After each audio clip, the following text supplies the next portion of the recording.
আসসালামু আলাইকুম প্রিয় দর্শক ও পাঠক, আমন্ত্রণ জানাচ্ছি আমাদের প্রতিদিনের আয়োজন খবরের কাগজে। আপনাদের সবার সাথে আছি আমি শাবনাম পারভীন। শুরুতেই জানিয়ে দেব প্রধান শিরোনামগুলো। 92,000 কোটি টাকার প্রকল্প অনুমোদন। চট্টগ্রাম, ফেনী, কুমিল্লায় মানুষের ঢল, দুর্নীতির টুঁটি চেপে ধরা হবে বললেন তারেক। তারা দুর্নীতিমুক্ত দেশ গড়তে পারবে না, জামায়াতে আমির। জুলাই যুদ্ধধারা প্রয়োজনে আবারও মাঠে নামবেন। খোকা পুত্রের দুর্নীতির বিরুদ্ধে ভোট চাইলেন নাসির উদ্দিন। সাবিনাদের আরেক ইতিহাস। 31 জানুয়ারির মধ্যে দাবি না মানলে আন্দোলন। সম্মিলিত ইসলামী ব্যাংকের গ্রাহকদের বিক্ষোভ। বাংলাদেশ ব্যাংক 1 সপ্তাহ সময় চেয়েছে। বাংলাদেশের বন্ধু সাংবাদিক মার্ক টালিয়া আর নেই। প্রিয় দর্শক ও পাঠক, এবারে জানিয়ে দেব তৃতীয় পাতার আয়োজনগুলো। পরিবার সহ ডিএমপি সাবেক কমিশনারের সম্পদ ক্রোক। প্রতিবেদন দাখিলে 4 দিন সময় পেল সিআইডি। সময়সূচি নিয়ে প্রকাশকদের দ্বন্দ্ব। সংবাদপত্রের মালিক সম্পাদকদের সমালোচনার প্রেস সচিব রুহিন হোসেন প্রিন্স বলেন, সরকার কানে দিয়েছে তুলো, পিঠে বেঁধেছে কুলো। প্রিয় দর্শক ও পাঠক, এবারে জানিয়ে দেব অর্থকড়ি পাতার আয়োজনগুলো। ডলারের মূল্য বৃদ্ধির কারণে দাম বেড়েছে। সুতায় বন্ড সুবিধা প্রত্যাহারে আত্মঘাতী সিদ্ধান্ত বাতিলের দাবি। 1 ফেব্রুয়ারি থেকে সব স্পিনিং মিল বন্ধ।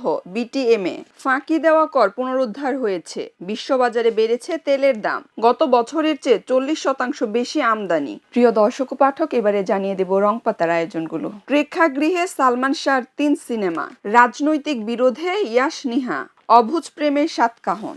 সিদ্ধার্থ নাটকের 2 প্রদর্শনী। নিবন্ধন পেল Bangladesh federation of film societies. K pop ব্যান্ডের সদস্যদের বিরুদ্ধে বিপুল কর ফাঁকির অভিযোগ। প্রিয় দর্শক ও পাঠক, এবারে জানিয়ে দেব বিশ্বগ্রাম পাতার আয়োজনগুলো। সমালোচনার পর ট্রাম্পের মুখে ব্রিটিশ সেনাদের প্রশংসা। মায়ানমারে নির্বাচনে জয়ের পথে সেনা সমর্থিত দল।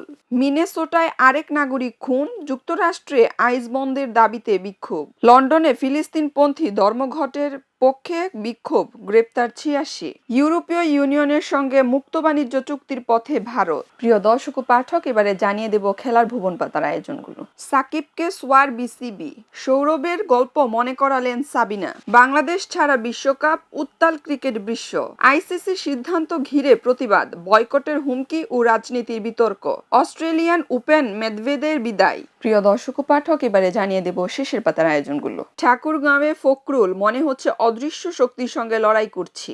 ঢাকার বিবৃতি, দিল্লিতে শেখ হাসিনার প্রকাশ্য বক্তব্যে হতবাক সরকার। আচরণবিধি লঙ্ঘনে প্রশ্নবিদ্ধ প্রশাসন।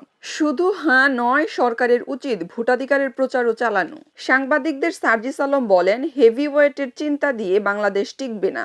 নতুন পে স্কেল ঘোষ ও দুর্নীতির প্রিমিয়াম বাড়াবে। সাংবাদিকদের সিইসি বলেন, লুকোচুরি নেই, গ্রহণযোগ্য নির্বাচন উপহার দিতে চাই। প্যারোলে মুক্তি না দেওয়ায় নিন্দার ঝড়। সিলেটে বদিউল আলম বলেন, নাগরিক সমাজকে ল্যাপডগ নয়, ওয়াচডগ হতে হবে। প্রিয় দর্শক ও পাঠক, এই ছিল আমাদের আজকের আয়োজন। পরবর্তী আয়োজন দেখার আমন্ত্রণ জানিয়ে এখানে বিদায় নিচ্ছি। এলো খবরের কাগজ, নিখাত, নির্ভীক, নিরপেক্ষ।